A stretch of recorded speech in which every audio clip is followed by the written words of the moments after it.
ডিমের পারফেক্ট কারি বানিয়ে নেওয়ার জন্য কড়াইতে দিয়ে দিলাম সরষের তেল পরিমাণ মতো। ডিমগুলো সিদ্ধ করে নিয়ে তারপর ডিমগুলো ভালোভাবে ছুরির দ্বারাই আমি চিড়ে নিচ্ছি।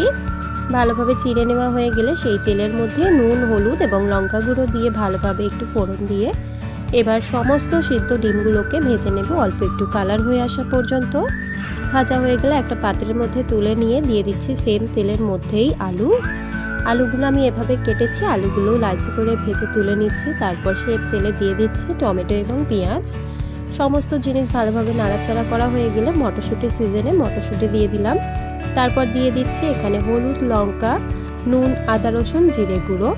সমস্ত মশলা দিয়ে ভালোভাবে কষিয়ে নেওয়ার পর মশলা থেকে তেল বেরিয়ে আসলে আলু দিয়ে ভালোভাবে কষিয়ে নেওয়ার পর জল দিয়ে ডিম দিয়ে এবার ভালোভাবে নাড়াচাড়া করে আবারও জল দিয়ে এবার ফুটতে দেব ঢাকা দিয়ে।